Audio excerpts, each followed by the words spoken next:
Welcome to How's That Working For You, a podcast for the therapy curious. I'm your host, Dr. Zoe Krupka.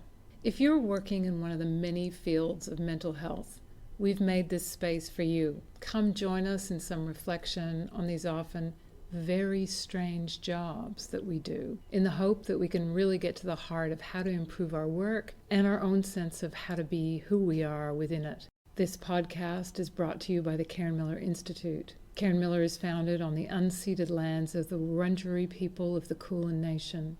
We pay our respects to their elders, past and present, and acknowledge their deep, enduring connection to land, waters, and community. The legacies of colonization and the ongoing effects of institutional racism have enduring effects on the mental health and well-being of First Nations people, and we hold this continuing dispossession in our minds and hearts as we explore the question of how to improve our work in the mental health field. Karen Miller is more than just a not-for-profit organization. It's a vibrant community of students, clients, staff, alumni, and generous donors. Our hearts beat for better mental health, which has driven us for over 60 years. At CMI, we believe in a dynamic interplay between training, research, and clinical practice. These three pillars from our triple helix, each strengthening and informing the other. As a registered health promotion charity, we've been pioneers in counselling and psychotherapy in Australia. Our purpose is to enhance mental health through accessible psychological services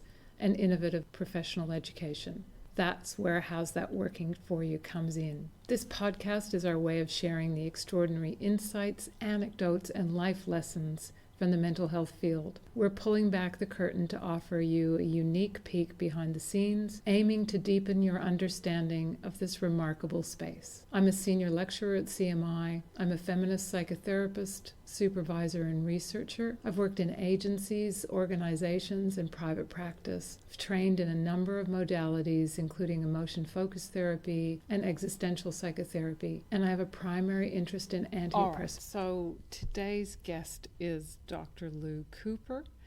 Lou is an AHPRA registered supervisor, psychologist, an internationally accredited supervisor in emotion-focused therapy, and chair and head of training, or HOT, at the Australian Institute of Emotion-Focused Therapy.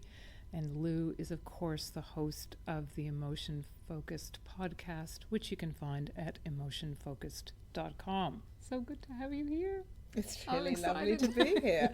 I'm a little embarrassed that you actually said. So I really wanted to talk about conflict today because I hear so much about it from students. I hear so much about it in supervision. And because I think the question of conflict between you and a client in any mental health work is kind of central to the anxiety of so many practitioners, even seasoned ones, I imagine. So many of us fear it and we feel unprepared to handle it. And maybe, like me, we roll over too soon, like, submissive puppies when we're challenged, or we get defensive and fearful. And because I know your work is so deeply embedded in the care and attention to your therapeutic relationships, I'm really hoping you'll share some of the things that have helped you when you've really found yourself in a tussle with a client. Things that it would be good to know, things that have helped prepare you. Yeah, I think as you were describing that, Zoe, when we're in a tussle, when we're really in conflict, we know we're in conflict. And that is very different from when things go wrong in the therapeutic relationship and we don't know that they've gone wrong.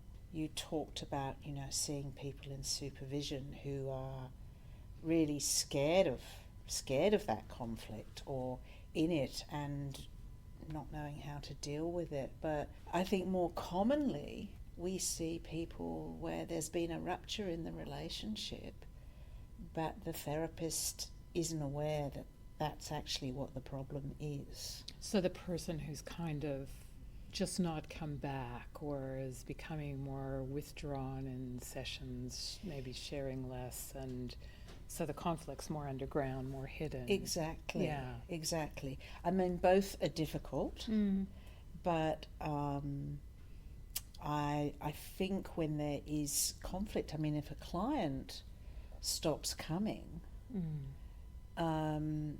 we need to really grant them autonomy, obviously ensure that they are safe if that's a concern. Yeah.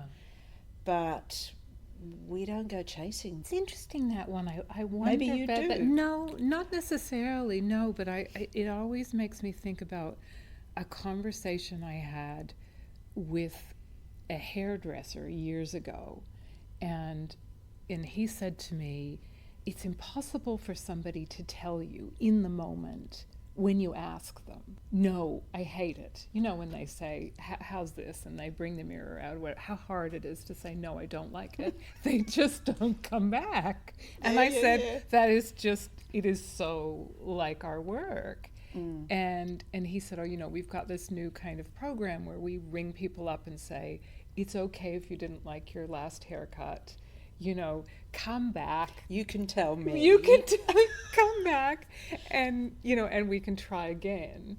And I remember all those years ago it making me think about how difficult it was to reach out to a client where things have gone off the rails, maybe, to say, I'm just checking in, and how it is that you make it more comfortable for somebody to say, what you said to me last session really upset me. Yeah, I think that's a really hard thing to do. I mean, we need to issue that invitation, if you want, to give people an invitation to do that. And the easiest way, I think, of doing that is by looking at what's happened and owning our own part in it as therapists. So by saying sorry for whatever might have been our part in it, because we are 50% of what happens in the room. Yeah. So there is always something that we could have done better. Yeah. And if we are able to that, I remember doing that with a client once who had disappeared and had come back really bravely with a notebook full of what they wanted to say to me. Oh, how great. They were prepared, right? And that really speaks to, I'm getting shivers as I think about it, because it was a really special moment for both myself and for the client at the time, and really useful. So they sat down and they started kind of reading. I could see that they were really nervous. And I knew that I had done something wrong. I won't go into what I'd done. Yeah. But it was around disclosure and confidentiality. And they'd started reading the list, and I just apologised. And I just said, I'm so sorry for what happened. That wasn't okay. And they burst into tears and said, no one has ever apologised to me before, and that wasn't what I was expecting. And they put their book away and we resumed therapy. And that for them was a really pivotal moment, and I had checked in if they were okay. Yeah. I'm thinking of someone else I work with who I think stopped coming maybe 3 times. And each time when they came back, which is incredibly brave. Yeah. It was a moment of kind of, oh my God, it's okay to come back. And you're accepting me, even though I had a bit of a tanty and walked out on you. Yeah. So really important moments in therapy. And it's funny, when you're talking about it, I have a hard time imagining, and I'm someone who's spent most of my life in therapy, I think. I have a hard time imagining how you keep going without those ruptures, without those, and not just that they happen, but that you're able to manage them. And the examples that you're giving really make me think that what we don't teach enough is how deepening they can be. Yeah. Yeah. I mean, like they are in a friendship when you have an argument. You can only go so many years being friends before you have to fight about something. Yeah, and if you don't, there's probably somewhere in there's an avoidance of something probably really important. Yeah. You know, there's a masking of something, Yeah. and the relationship isn't going to work very well. And that's where there may be that lack of awareness. There is a rupture. It's an ongoing rupture, but the work isn't going anywhere. Yes. Because of it. Yeah. So they might not be gone, but we're stalled.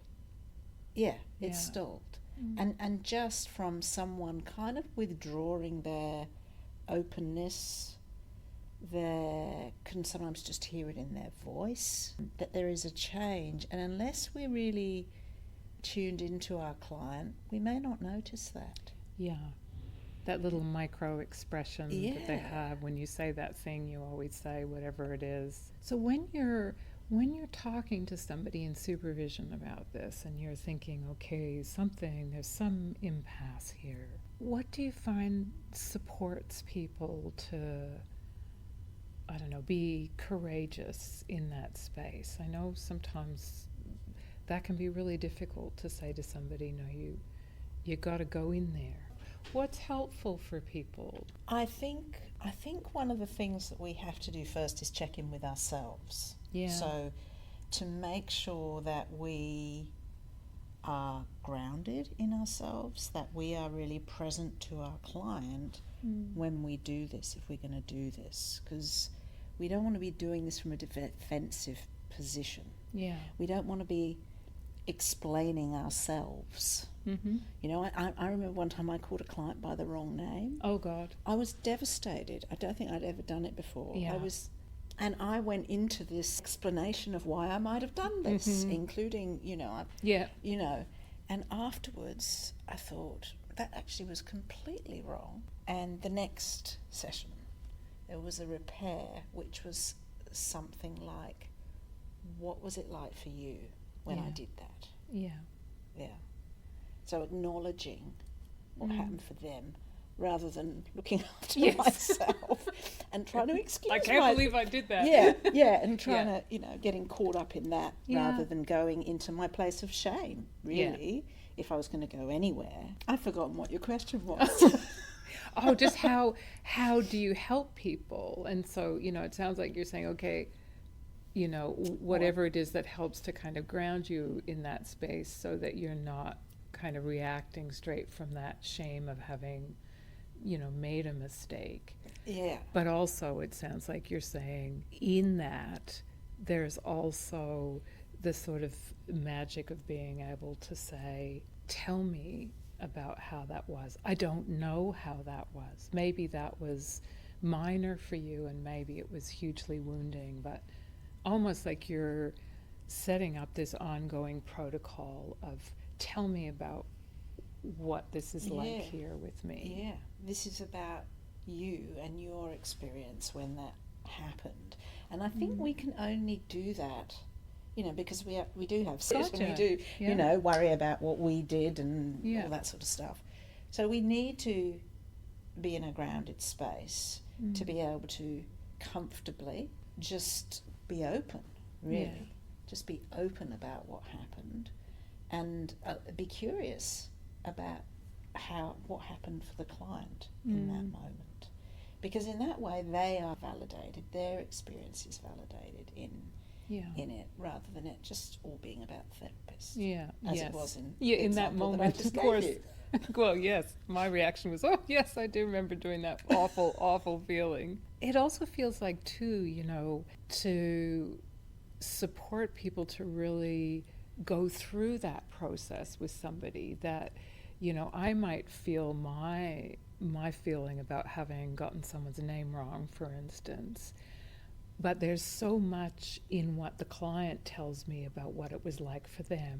Yeah. And even what they're assuming about me when I do it. Yeah. That feels like it can be so important. Yeah. But when you talked about that, I thought, well, this is partly why, I wanted this podcast, because I feel better now about my experiences of getting clients' names wrong, which I think has happened to me a couple of times, just talking to you about it. Because I think in that moment there's also that feeling of I'm the only person in the world who's ever made such a terrible mistake. I mean, I knew that we were going to be talking about our mistakes, really, in terms of relationship. And I sat and thought for a while. Initially I thought, I don't really have them. And then I thought, of course I do. Of course I do. And then, of course, there's all the times that there's been a relationship issue that I haven't noticed. Yeah. I mean, I don't know if you've had the experience of someone and you go into this process of trying to work out what went wrong or what you might have done, and then 2 years later a new client arrives and you ask them, how did you find me? And they say, oh, so-and-so suggested you. Yeah. And you go, oh, and all of a sudden it's okay. Yeah. Yeah. We need to be, I don't know, I think we need to be more open about, that's what. Yeah. Did I just give you some supervision? You gave me some supervision. This is so good. Yeah. But I'm thinking also when you're talking that when you're teaching people and you're teaching people as well, that I think we still teach about ending therapy like it's ending well. It's kind of the conscious uncoupling of Gwyneth Paltrow and whatever his name was, when in reality so often it's not like that. People leave when they have enough, they don't say, or there's a rupture or there's a move or something, and like you say, we often don't know. And it might be, like you say, years later when someone says, oh, so-and-so sent me to you. And you think, oh, okay, thank goodness that was all right. Yeah. It was all right. Yeah. That maybe one of the functions of supervision that you're talking about is that trying to make sense of those relationship endings where you don't ever get the answer. Yeah, I don't think we teach this very well at all. I mean, we may teach, a last session. Yeah. Right, a closure session. How often do you have that with a client? It's actually not that often. No. And also, I can't remember where this number comes from. I'd like to be able to quote the research. But I remember being told that the most common number of sessions that clients attend is 4. Yes. Whether that's the average or the mean, I don't know. But yes, I have heard that. Yeah. Yes, I'll see if I can source that, because I know that it does exist in the world. Yeah. But yeah, that's Sometimes people will come to therapy and they may have even just one session that is enough to move them on. Yeah. Wherever they are. Doesn't mean that everything's solved. Yeah. Or everything's resolved, I should say. But sometimes that's all that's needed, for someone to be seen for 50 minutes can be incredibly powerful. And 4 of those sessions even more so. Yeah. So I think we need to be more aware sometimes of the fact that what we do is quite extraordinary for some people. It's not a relational experience that most people coming to therapy have ever had before in their lives. Yeah. And because of that, it's really powerful. But also because of that, it can go wrong.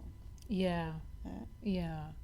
But there's something maybe in what you're saying that makes me think, we often talk about this in terms of what goes wrong, but it makes me think of somebody who said to me years ago, I don't know that you realize, but this is like a Lebanese meal, like this is like a feast. Like I leave here and I'm so full. And I think, okay, is there a part of us that are going, but look, there is so much more that we can do. And sometimes people are going, that's enough for me to chew on for the next, 12 months.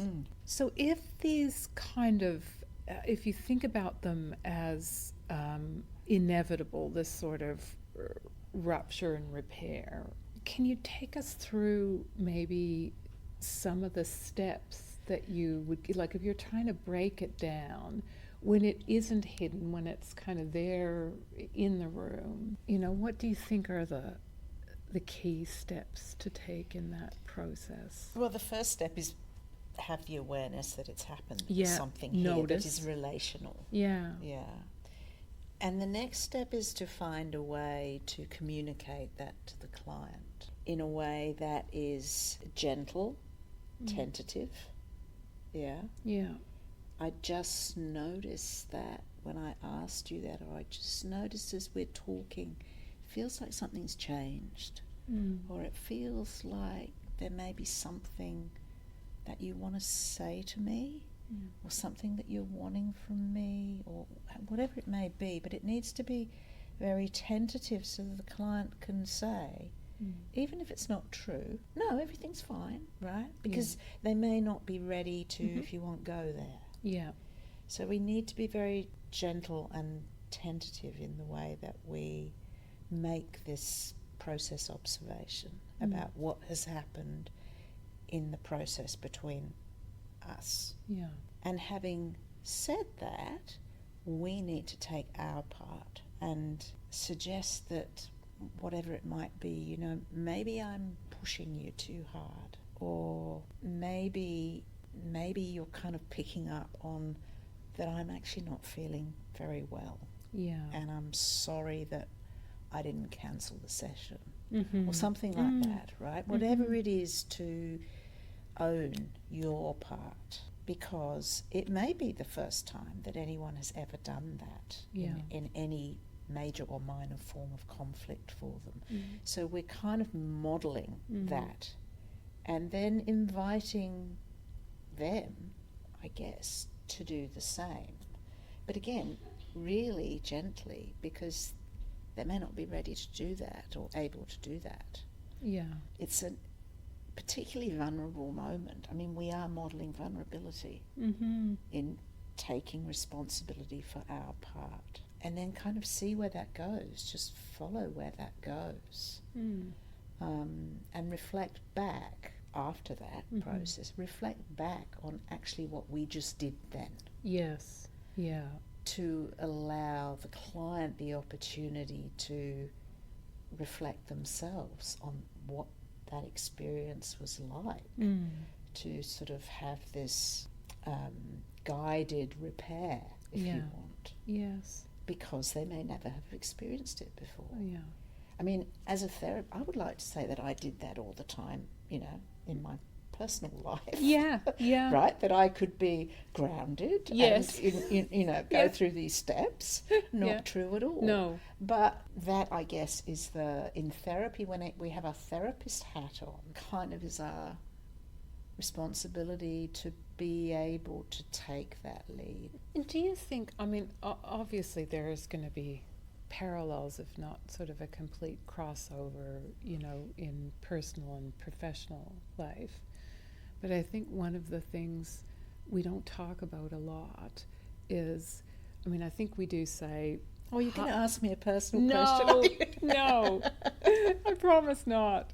Is your life perfect, Lou? Yeah, is your life Lou's life is perfect, just in case anybody was wondering. I think we talk about, I can do this as a therapist, but I'm so crap at home, or you should see me with my kid or my partner. But actually, I don't know if you find this. I have found working things through with clients, not just in my own therapy, but with clients, has really helped me. There's been many occasions where I've thought, wonder if this is how my kid feels. I've never thought that I come across that way, or it's been really helpful to me. Yeah. Have you ever found that? Yeah, for sure. Yeah. I mean, what kind of person is going to say, I don't learn anything from this other human sitting opposite me? Yes. Yeah. There are so many learning opportunities for us, because every client that sits opposite us is unique, and yes, there may be patterns, but there is always something to learn. I mean, part of the reason for being in this profession, I guess, is endless curiosity for the human condition. Yeah. you know, what's it like being you? Mm-hmm. Because we'll never really know. No. But you do get a much broader experience over time about the different, particularly in terms of what we're talking about now, the different ways that people can feel pushed out or marginalized or hurt or abandoned or any of those things, and not just different to us but so different to each other. Yeah. I wonder if you notice particular things that have gotten better for you, like, you know, one of the things I wanted to ask you is, you know, how you manage when people treat you disrespectfully or aggressively. Like, I find that I was really bad at that. I had a really high bar for emotional abuse, I would put it. I put up with a lot, and I learned to put up with less. But I wonder about, you know, you, how have you handled that? I know we've all experienced some of it.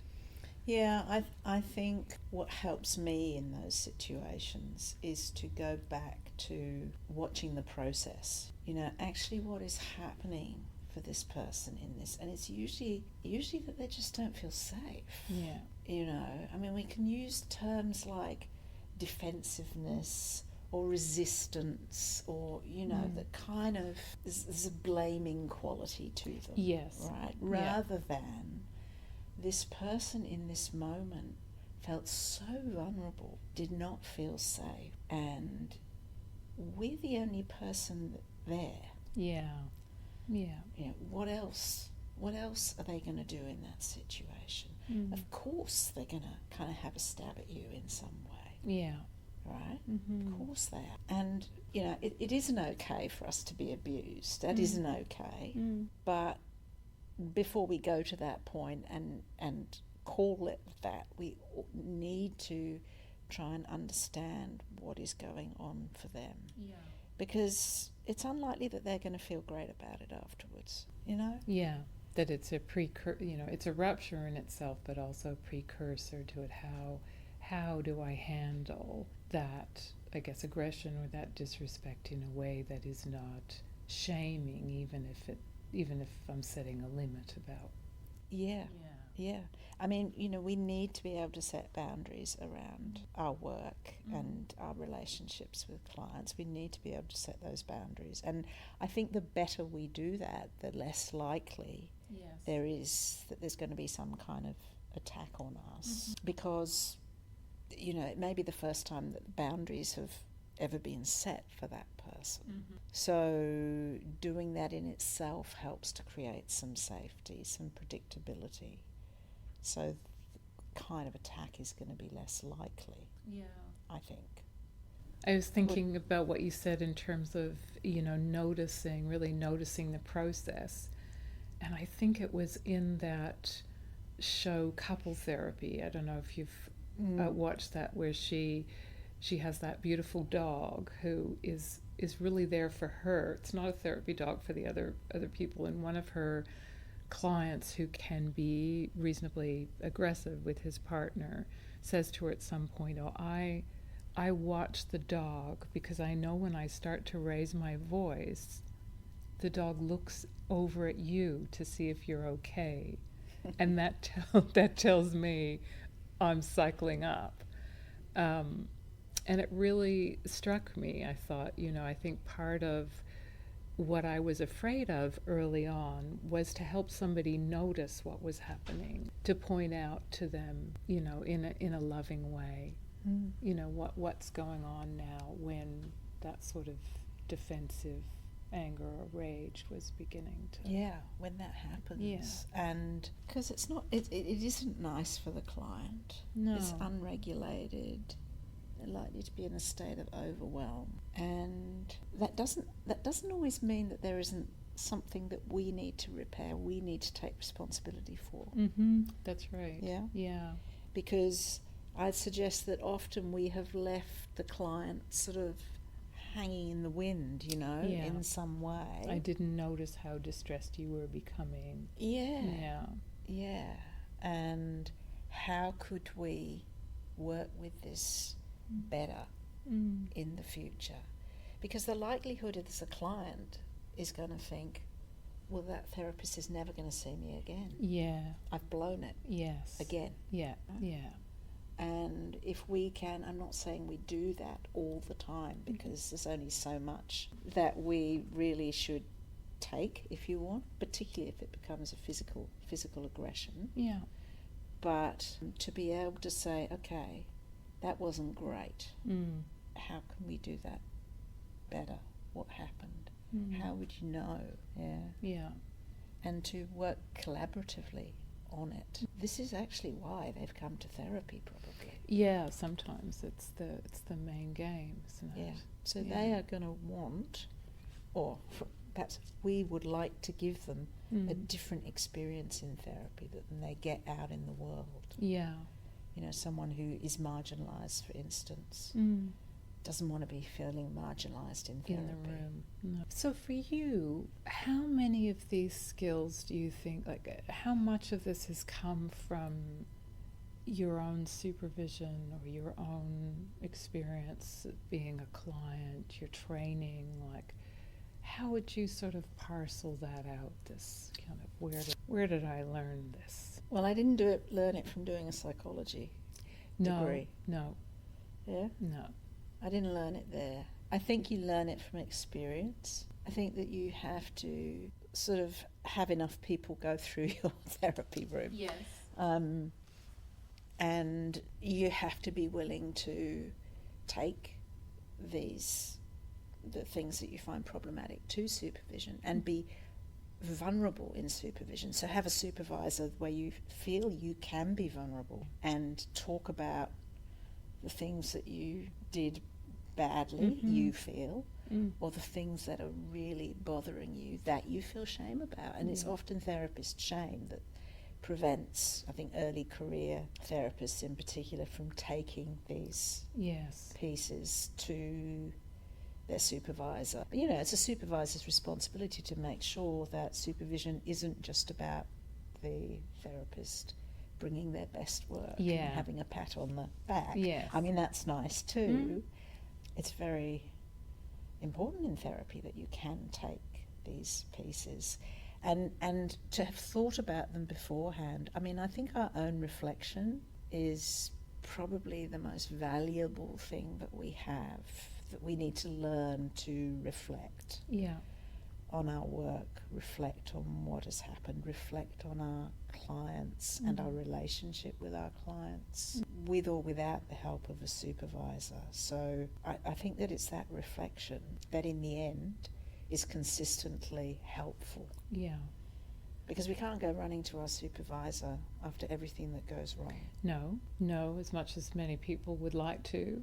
But that space that you're not just coming to supervision, you're not just coming to a supervisor that you trust enough to share your shameful experiences, your mistakes, your real distress, but that you've taken that time before you meet to have your best, deepest reflection yourself, so that what you're doing in supervision is, enriched by your supervisor. Yeah, for sure. Rather than kind of wanting the supervisor to tell you what you should have done. Yes, and unpack it all. Yeah. What about finding one? I really find when I talk to people about supervision, it's not so hard to talk about finding a therapist, what someone's looking for, who's out there. But there's a lot of confusion about how do I find a supervisor like that? Maybe because people put a bit less care into it, or... I think sometimes people don't feel that they have... Well, some people don't have choice. Yes, this is true. If you work for an organisation, this is your supervisor and that's it. You have no choice. That person may also be your manager, which makes being vulnerable very difficult. Impossible at times, yeah. Ask around, phone a friend kind of thing. Ask around. Find out as much as you can about someone you might be approaching for supervision. Yeah. And try give people a trial. And again, as a supervisee, it's hard for a supervisee to say to a supervisor, this isn't working. Yes. There's a rupture here. Yes. Yeah, absolutely. So finding, where you look is difficult, but if you work in a particular modality, to kind of go to, if there's an association, if there's somewhere, if there's a school where you learned, to ask around there. Yeah. To start kind of with what you know. And it may take some time. Yeah. And of course now we can go overseas if we want. I know, how great is that? Yeah, we can go overseas. So if we want a supervisor that is sort of out of our sphere, so there's no conflicts, go overseas. I'm just thinking about this, how little we're taught this in our supervision training as well. Certainly not as much in our, in psychology training, and even to some extent in counseling and psychotherapy training, the real nitty-gritty of conflict can sometimes be left behind, and certainly in supervision as well. And what strikes me when you're talking about supervision too is that there isn't an assumed end of the supervisory relationship either, in the same way that there is in a therapeutic relationship. So. Yeah, it can go on and on Yes. and on. I mean, I often suggest to people that I supervise, Yeah. you might like to have a look around. Yes. Kind of do a review once a year. Yeah. Like, how's it going? Do you want to continue? And I often suggest to people, Go try. you might want to go and find someone else. Yeah. I've only got so many tricks in my box, Yeah. if you want. Yeah. And you know what I'm going to say after a while. Yes. Or, you know how I'm going to invite you to work with this. Try someone else. I mean, it's because you're right. There isn't an end to it. Yeah, but for helping your supervisee facilitate that, and that permission to date other people. Yeah. I mean, I think I tend to use a bit of humour if I can in that, say, I won't cry much, right? Yeah. But allow people to sort of find some levity in that. I mean, it's the same with, we're talking about conflict. It's the same with, you teach, I teach, that sometimes students may have gripe with you as a teacher, as a trainer. And the same goes for that we need to be open to that, because often, sometimes it might be that they got out of bed the wrong side that morning. Yeah, or I did. But but often it's that we actually have done something that didn't land very well, and we need to take responsibility for that. I find those moments really instructive and really, I don't know, to go through that process with, I think it's great for me. Yes. But it's great for them as well, Yeah. to see me go through it with them. Yes. Yeah. And sometimes for other people even to witness that. Yeah. And there's other times, I can remember leaving a training session one day and thinking, I was so dogmatic. Why was I so dogmatic in that moment? Yeah. And waiting for that to come back to me in an evaluation. Yes. And looking at the looking for it, and there it was. Yeah. Yeah. I get Zoe's got the finger. Somebody says, I start to raise my hand when the dogma comes out. Yeah. It's good to have that invitation of reflection, and like you say, that, well, I suppose that feedback is really kind of the core of what you've been talking about, how to, reflect on it internally, how to invite it, how to deal with it in a welcoming way, an exploratory way. Yeah. Or how to do your best in that. Yeah. Because we all stuff up. Yeah. Sometimes, and I think over time I've got better. I like to think I've got better acknowledging and being with my own stuff-ups. Yeah. Rather than going to that place of shame. Yes. Which inhibits our ability to be open what's happened often. It's been so helpful to talk to you about this. I so appreciate it. I think that's such a big part of this for me are the conversations that we don't have enough about this, that we don't hear enough about this. And I think it's really generous of you to share that with me today. It's been delightful, Zoe. It's been delightful to see you, but it's also been delightful to have this space to reflect on this, because that's kind of what we need to be doing all the time. I think so. This has provided that space for me, so thank you so much for inviting me. Thank you for listening to How's That Working For You, a podcast for the therapy curious. This has been your host, Dr. Zoe Krupka. This podcast is a space for open conversations, but it's important to remember that what you're hearing are the personal experiences and thoughts of me and our guests. While we're here to share insights, please don't take any of this as advice. We're all wonderfully unique, so if you have therapeutic concerns, it's best to chat with your healthcare professional. This podcast was brought to you by the Cairn Miller Institute. For more information about our organisation, the services we offer and how to donate, visit our website at cmi.edu.au.